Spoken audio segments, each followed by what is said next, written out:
جناب وی مالیل هولێرێ پایتەختە هەرێما کوردستانê malbateka Efrînî biryar da ku vegere ser warê bav û kalên xwe. Her yek ji welatiyê Kurd Nebhan Ebdulezîz û hevjîna wî Fatma Birîm ku xelkê gundê Kurzêla Cûmê ne û mala wan li nav bajarê Efrînê ye piştî sê rojan ji rêwîtiyê şeva înê gihiştine nav bajarê Efrînê.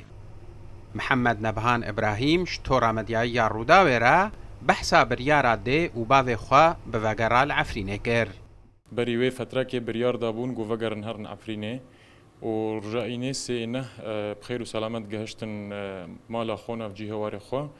وأجر السركي إيجو خستن يعني خستن جو فجرن هرن عفريني أو بو جو عفرين جهة بابو كلمة وعفرين جي يعني نبتني وخداني ويجي هن وزاروكي ويجي هنا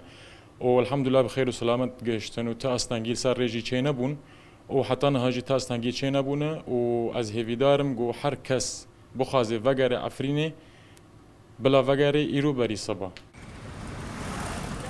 مالباتا كرد آوغارياي نها هول ددا كو دريا دستهلاتدارين العفريني مالا خوا كو مالباتا كعربين هاورده تدب جيبويا وربگرن پشتی داگیر کرنا هرم عفرینê یا روش آوای کردستانê ji aliyê artêşa Tirkiye û çekdarên opozisyona Sûriyê ya girêdayî Tirkiye ve nêzî 300,000 Kurdên Efrînê bi neçarî koçber bûn. Piraniya wan heta niha jî li kampên navçeya Şehbayê li bakurê Helebê dimînin. Hüseyin Umer, Rûdaw.